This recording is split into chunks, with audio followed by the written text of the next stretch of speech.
Hello दोस्तों, welcome to main point study. तो आज हम करने वाले हैं क्लास 10 की इंग्लिश के मोस्ट इंपॉर्टेंट क्वेश्चन। ठीक है, देखो, अगर आपको इंग्लिश में अच्छा स्कोर करना है, लिटरेचर में अच्छा स्कोर करना है, तो एक चैप्टर के अंदर से जितने भी मोस्ट इंपॉर्टेंट क्वेश्चन आ रहे हैं ना, वो करके चले जाओ, कोई दिक्कत ही नहीं होगी एग्जाम में। ओके। और मैं आपको बता दूं कि मैं एसएसटी के भी मोस्ट इंपॉर्टेंट क्वेश्चन अपलोड कर चुका हूँ। चाहे वो उन बच्चों की बात हो जिनकी एसएसटी इंग्लिश में है, या उन बच्चों की बात हो जिनकी एसएसटी हिंदी में है, दोनों बच्चों के लिए मैं मोस्ट इंपॉर्टेंट क्वेश्चन अपलोड कर चुका हूँ चैप्टर वाइज। लिंक सबका नीचे डिस्क्रिप्शन में दे रखा है। मेरे जल्दी बोलने का रीज़न सिर्फ सिंपल है कि हमारे एग्जाम में टाइम कम रह गया है और मैं आपका टाइम वेस्ट भी नहीं करना चाहता, तो इसलिए जल्दी जल्दी इस वीडियो को कवर करवाने की कोशिश करूंगा, चैप्टर को कवर करवाने की कोशिश करूंगा। ओके। चैप्टर का नाम है glimpses of India. Basically glimpses का मतलब क्या होता है? झलक। तो हम इंडिया की झलक देखेंगे। ठीक है, इंडिया कितना डाइवर्स है आपको पता है। इंडिया में बहुत अलग अलग चीज़ें हैं, अलग अलग स्टेट के लोग हैं, अलग अलग लैंग्वेज है।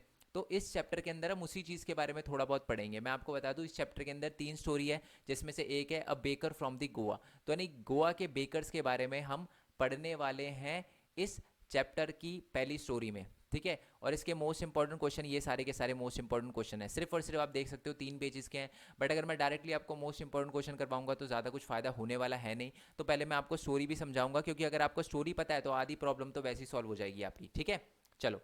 तो देखो, ग्लिम्सेस ऑफ इंडिया मैं बता चुका हूं। तो चैप्टर का ये जो हमारी स्टोरी है, the baker from the Goa, ये लिखा है लूसियो रॉड्रिक्स ने। और ये ना एक पेन पोर्ट्रेट है। What do you mean by pen portrait? तो ये हमारा जो लूसियो रॉड्रिक्स है ना, ये है ना अनऑफिशियल डिस्क्रिप्शन देता है हमारे बेकर्स के बारे में। ठीक है, कि कहाँ के बेकर्स? गोवा के बेकर्स। ठीक है, अब मैं आपको बता दूं, ये बताता है, आपको पता होना चाहिए कि गोवा जो है वो 1961 तक है ना पोर्चुगीज का एक तरह से कंट्रोल में हुआ करता था। इंडिया 1947 में आज़ाद हो गया, बट जो हमारा गोवा है जो आज इंडिया का पार्ट है, वो 1961 तक जो था वो पोर्चुगीज के कंट्रोल में था। उसके बाद फिर वो इंडिया का पार्ट बन गया। ठीक है, तो बेसिकली जो हमारा जो लूसियो रॉड्रिक्स है ना, वो कहीं ना कहीं हमारे गोवा के बेकर्स के बारे में बताता है। अच्छा, क्या क्या चीज़ें बताता है मैं आपको बता देता हूँ।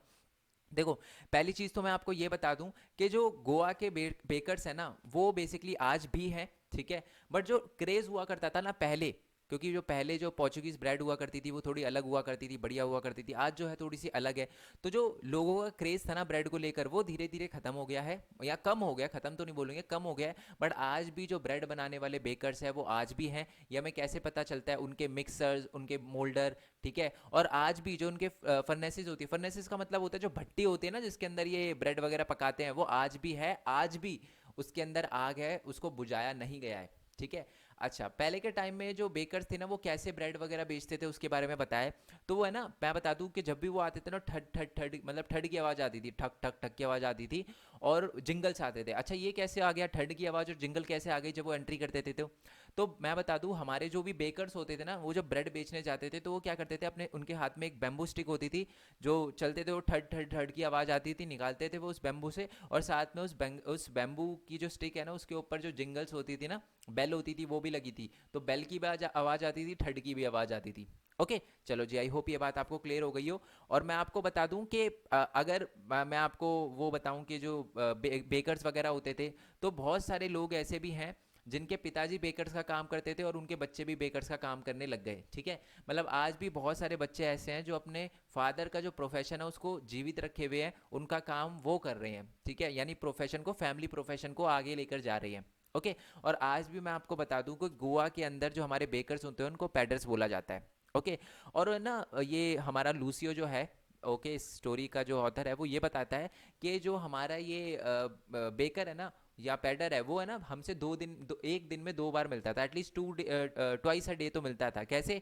एक दिन तो तब एक सुबह के टाइम मिलता था जब वो अपनी जो भी ब्रेड है वो बेचने के लिए जा रहा होता था, सर पे टोकरी रखे हुए और बैम्बू स्टिक वगैरह लेकर, और बेल वगैरह लगी हुई होती थी, तो तब जाता था। और जब वापस आता था, जब उसकी जो बोल है, जो ह्यूज बास्केट है, वो खत्म हो जाती थी तब। ठीक है।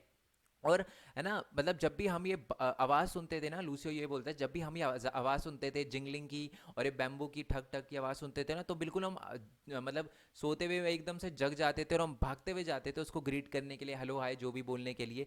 क्या वो लूसियो बोलता है, क्या हम ब्रेड के लिए क्रेजी क्रेजी थे, यानी ब्रेड के लिए हमारा प्यार था? तो वो बोलता है नहीं, ब्रेड के लिए मेरा इतना कोई प्यार नहीं था। ठीक है, ब्रेड का काम तो हमारे घर के जो हेल्पर्स थे उनका था। ठीक है, पस्किन और बस्टिन का काम था ब्रेड वगैरह परचेज करना। हम तो उसका वेट इसलिए करते थे क्योंकि वो हमें एक ब्रेड बैंगल्स देता। ब्रेड बैंगल्स क्या होता है? देखो, ब्रेड जो बैंगल्स होती है ना, जैसे बैंगल होती है, तो ब्रेड बैंगल यानी बैंगल ही होती है, बीच में उसका होल होता है। ठीक है, तो वो ब्रेड, चलो मैं आपको दिखा देता हूँ यार, ये कन्फ्यूजन ना हो आपको। ठीक है। ब्रेड जो बैंगल्स होती थी ना, ऐसी होती थी कुछ, ठीक है। तो ये देखो, ये ब्रेड बैंगल्स होती थी, तो इसके लिए बच्चे वेट वगैरह करते थे और इसीलिए वो जो है बहुत ही ज़्यादा एक तरह से क्रेजी रहते थे हमारे, ये ब्रेड बैंगल्स है, ठीक है। तो उसके लिए क्रेजी वगैरह रहा करते थे हमारे बच्चे, जिसमें से एक लूसियो भी था। ओके। और वो मीठी हुआ करती थी कभी कभार, ठीक है। और मैं आपको बता दूं कि इसमें ये बताया है गया है कि जो हमारा बेसिकली जो पैडर होता था ना, जो बेकर होता था, वो क्या करता था कि घर में एंट्री करते वक्त है ना, मतलब ठक ठक की और झंग झंग की आवाज़ निकालता था, ये बताने के लिए कि हाँ जी मैं आ चुका हूँ। और वो जैसे ही घर के अंदर घुसता था ना, तो जो भी लेडी होती थी घर की, उसको गुड मॉर्निंग बोलता था, ग्रीट करता था। और फिर है ना हमें माइल्डली रिबक, मतलब एक तरह से थोड़ा सा गुस्सा वगैरह करके साइड कर देता, मतलब बोल कर है ना, पुश कर देता था कि साइड हट जाओ। हम भी कहाँ मानने वाले थे, लूसियो बोलता है, हम भी कहाँ मानने वाले थे। हम भी क्या करते थे, उनकी बास्केट में झांकने की कोशिश करते थे, है ना, या तो मुंगेर पे खड़े होकर करते थे, या कहीं भी हमें जगह मिलती थी वहां पर खड़े होकर देखते थे कि इसके बास्केट के अंदर जो है वो हमारे लिए ब्रेड है या नहीं है, ब्रेड बैंगल्स हैं या नहीं है। ओके, ठीक है। हम भी गिव अप करने वाले नहीं थे, तो ये बोल रखा है पैरापेट पे और बेंच पे खड़े होकर देखते थे, है ना। और फिर वो हमें हटाने की कोशिश करता था, ये सारी की सारी बातें लिखी हुई है। जो लोव्स होती थी है ना ब्रेड की, वो एल्डर के लिए होती थी और हमारे लिए बैंगल्स होती थी ब्रेड की, हमारा जो है वो ये बताता है। उसके बाद हमें ब्रश वगैरह करने की कोई वो नहीं रहती थी, टेंशन नहीं रहती थी। हम ब्रश करने, ये बता रहा है वो सुबह सुबह का टाइम है ना, क्योंकि वो ब्रेड देने आए हैं वो हमारे जो भी बेकर्स वगैरह हैं। और वो ये भी बताता है कि हम अपना मुंह भी प्रॉपरली नहीं धोते थे, है ना। और क्यों नहीं धोते थे, क्योंकि सबसे बड़ी बात है, मेहनत की काम करना पड़ता है, वो मैंगो की लीफ तोड़ना पड़ता है, उससे दातुन वगैरह करते थे वो, उससे है ना। पुराने टाइम में ऐसे ब्रश वगैरह कोलगेट वगैरह नहीं हुआ करता था, ठीक है। तो वो दातुन हुआ करता था, मैंगो की लीफ से ब्रश वगैरह करते थे, तो कौन जाए ऐसे, तो मेहनत करते थे। और उनका जस्टिफिकेशन ये होता था कि tiger never brush his teeth, जो टाइगर है वो तो अपने ब्रश नहीं करता, तो वो भी तो सही रहता है। और वैसे भी जब हम चाय वाय पियेंगे, गर्म चाय पियेंगे, तो हमारा मुंह वैसे ही साफ हो जाएगा, ठीक है। मतलब ये फनी फनी एक तरह से आप जस्टिफिकेशन दे रहा है हमारा लूसियो, ठीक है। बाकी बच्चों के बारे में भी और खुद के बारे में भी। ओके। और अब थोड़ा सा इंपॉर्टेंस बता रखी है ब्रेड की। जो ब्रेड थी ना वो बहुत ही ज़्यादा इंपॉर्टेंट हुआ करती थी। Marriage gifted are meaningless without the sweet bread known as bol. अब है ना, मैं आपको बताऊंगा कि जो ब्रेड है वो अलग अलग ब्रेड अलग अलग ओकेजन पे यूज़ होती थी। जैसे मैरिज गिफ्ट जो होते थे वो बोल स्वीट ब्रेड होती थी, ये उसके बिना एक टर्म से अधूरी होती थी। और जो अगर मान लो किसी बच्चे लड़की की शादी वगैरह होती है, तो उसके घर में जो उसकी मदर वगैरह होती है ना, वो क्या करती थी, सैंडविच बनाती थी, है ना।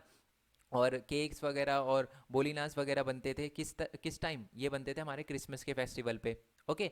तो इसलिए जो फर्नेसिस होती थी ना, जो हमारे बेकर्स की फर्नेसिस होती थी, जो भट्टी होती थी, वो बहुत ही ज़्यादा इंपॉर्टेंस रखती थी। जिस भी एरिया के अंदर जो होती थी ना, विलेज के अंदर, तो वो बहुत ही ज़्यादा एसेंशियल मानी जाती थी वो जो भट्टी है, ठीक है। दी बेकर और दी ब्रेड सेलर उस टाइम क्या पहनते थे, तो ये बता रहा है, एक उनकी पिक्यूलर एक तरह से ड्रेस हुआ करती थी, कबाई जिसको कहते हैं। कबाई क्या होता है बेसिकली, एक है ना पूरा बेसिकली एक वो एक जापानीज ड्रेस देखी आपने कैसी होती है, बिल्कुल लंबी सी होती है।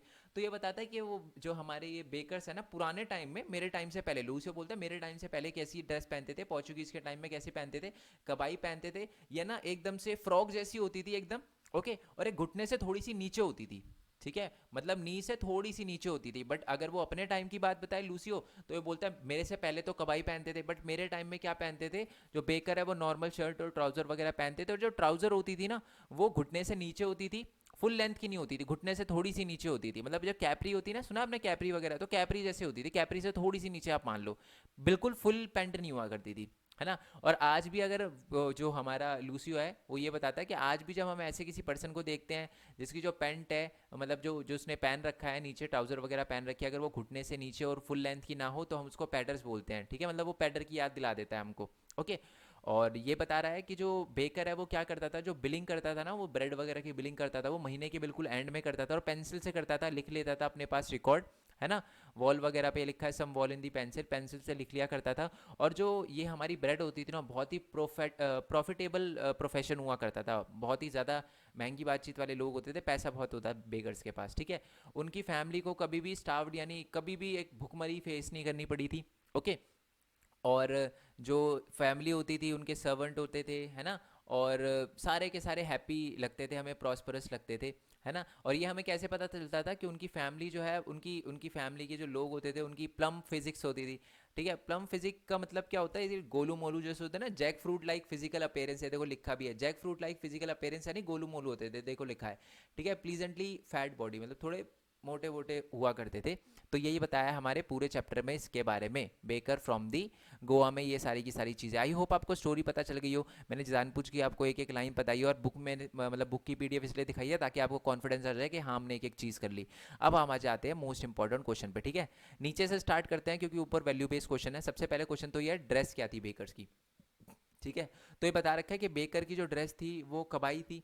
ओके, कबाई ड्रेस का मतलब क्या है, पुरानी ड्रेस के बारे में बता रखा है इनकी, कि इनकी जो ड्रेस होती थी वो वही मैंने बताया आपको, लॉन्ग पीस ऑफ फ्रॉक पहनते थे जो घुटनों तक जाती थी, है ना, घुटनों से थोड़ी सी नीचे जाती थी। और जो हमारा वो ऑथर है वो ये बोलता था कि चाइल्डहुड में जो उनकी ड्रेस होती थी वो कैसी होती थी, शर्ट होती थी और ट्राउज़र पहनते थे वो, और ट्राउज़र भी फुल लेंथ की नहीं हुआ करती थी, वो घुटनों तक हुआ करती थी। और आज भी हम किसी ऐसे बंदे को देखते हैं जिनकी घुटनों से नीचे हुआ करती थी पैंट वगैरह या ट्राउजर वगैरह, तो उसको हम पैडर बोलते हैं। ठीक है, ये क्वेश्चन बहुत इंपॉर्टेंट है, सारे क्वेश्चन इंपॉर्टेंट है, याद रखना, मोस्ट इंपॉर्टेंट क्वेश्चन की वीडियो बनाई है मैंने। ओके, अब ये बता रखा है कि what would the baker do after his musical entry. Musical entry के बाद वो क्या करता था, म्यूजिकल एंट्री आपको पता है ना, घर में एंटर करने के लिए वो क्या करता, ठक ठक की 2 बार आवाज़ निकालता था, और फिर वो जिंगल्स वगैरह, है ना, जिंगलिंग की आवाज़ आती थी, और उसके बाद वो एंटर करता था, और सबसे पहले क्या करता था, सबसे पहले वो घर की लेडी को गुड मॉर्निंग बोलता था।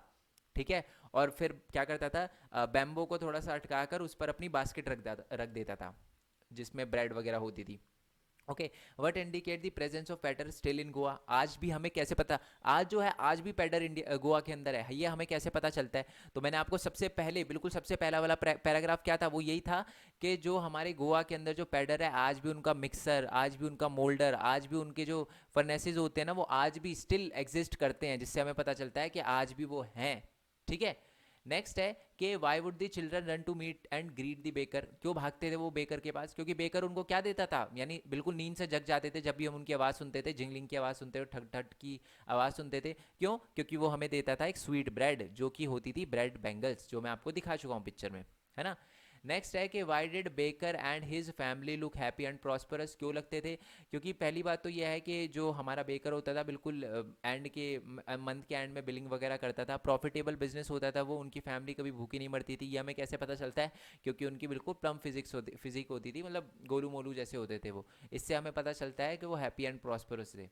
ओके, नेक्स्ट क्वेश्चन है आपका, ये थोड़ा वैल्यू बेस्ड क्वेश्चन है कि ड्यूरिंग आर चाइल्डहुड, ये ना 2010 में आया हुआ क्वेश्चन है, पहले तो मैं आपको ये बता दूं कि लिखा हुआ नहीं है बट मैं आपको बता दूँ, 2010 का क्वेश्चन है। क्वेश्चन क्या है कि during our childhood in Goa the baker use to be our friend companion and guide. जो बेकर हुआ करते थे ना, आप देखोगे तो उसके अंदर एक लाइन भी लिखी थी जो मैंने आपको बताई भी थी, कि जो बेकर हुआ करते थे वो क्या हुआ करते थे, हमारे कंपेनियन और गाइड, फ्रेंड कंपेनियन और गाइड हुआ करते थे। ठीक है, तो इस क्या पता चलता है, इससे किस चीज़ का रिलेशन, बेकर के रिलेशन और उसके कैरेक्टर के बारे में हमें क्या पता चलता है। तो ये बता रहा है कि this statement tell us about the baker is very respected person in, मतलब गोवा की सोसाइटी में और गोवन सोसाइटी में बहुत ही ज़्यादा स्पेशल और रिस्पेक्टेड पर्सन था वो, क्योंकि वो चिल्ड्रन को गाइड करता था, बहुत ही अच्छा बिहेवियर था। ठीक है, और कभी कभार थोड़ा सा गुस्सा भी कर देता था जब हम उसकी बास्केट में ढाकने की कोशिश करते, मतलब ऐसा भी नहीं कि गुस्सा, माइल्डली रिबक्ट कर देता था एक तरह से, जब हम झाँकने की पीपिंग, मतलब झाँकने की कोशिश करते थे, है ना। और उसके बाद क्या था, जब, और सबसे बड़ी बात है वो दूसरों को भी रिस्पेक्ट करता था, है ना। जब मैंने बताया ना, जब घर के अंदर घुसता था वो लेडी को सबसे पहले गुड मॉर्निंग से ग्रीट करता था। He was very informal, children के साथ वो बहुत ही ज़्यादा इनफॉर्मल था, तो इसलिए ऑथर बताता है कि वो उसको फ्रेंड और कंपेनियन मानता था। ठीक है, और वो एक तरह से इंस्पिरेशन जैसा और गाइड करता था, मतलब एक तरह से, क्योंकि वो गुड मॉर्निंग बोलता था, अच्छा जेस्चर होता था उसका, रिस्पेक्ट करता था वो दूसरे एल्डर्स की, तो उससे कहीं ना कहीं इंस्पिरेशन भी मिलती थी। He is not simply a vendor, वो सिर्फ एक सिंपल वेंडर नहीं था जो अपनी चीज़ें बेचने की कोशिश कर रहा हो, ऐसा नहीं था वो। ठीक है, वो एक बहुत ही इंपॉर्टेंट करेक्टर था एक गोवन सोसाइटी में। ठीक है, गोवा की सोसाइटी में एक बहुत इंपॉर्टेंट, एक कह सकते हो करेक्टर था उस टाइम। ओके, चलो।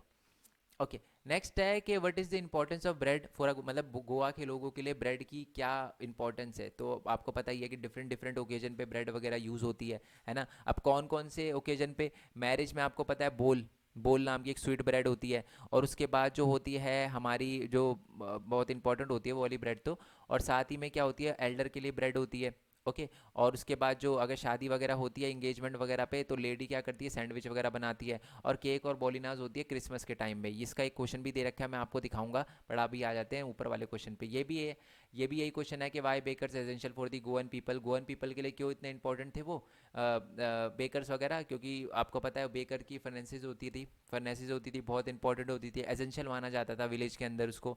और साथ ही में अलग अलग ओकेजन पे भी ब्रेड वगैरह का यूज़ हुआ करता था, है ना, जिसको बोल कहते थे, है ना। तो ये सारी की सारी चीज़ें प्रिपेयर करने के लिए जो हमें भट्टी वगैरह का यूज़ होता था, तो इसलिए बहुत इंपॉर्टेंट है।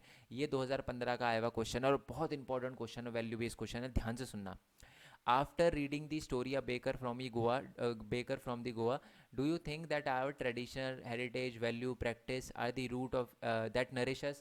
Why or why not? देखो, बेसिकली क्वेश्चन तो आपको समझ आ ही गया होगा कि जो कहानी ये दे रखी है ना, ये हमारा एक तरह से, ये जो हमारी हेरिटेज है, वैल्यू है, ये सारी की सारी चीज़ें ना हमारे हमारे नरिश करती है हमको, नरिश अस, ठीक है। ये चीज़ें हमें थोड़ा ग्रो करने में हेल्प करती है, थोड़ा बिहेवियर चेंज करने में हेल्प करती है। आपको ऐसा लगता है? लगता है तो क्यों लगता है ये बताना आपको, और नहीं लगता है तो क्यों नहीं लगता। तो baker from the Goa highlight the importance of the traditional practice making of bread and very occasion of the festival of the Goan people. आपने यही देखा था कि अलग अलग फेस्टिवल पे गोवा के अंदर ब्रेड वगैरह और ये सारी की सारी अलग अलग फेस्टिवल पे बनाई जाती है।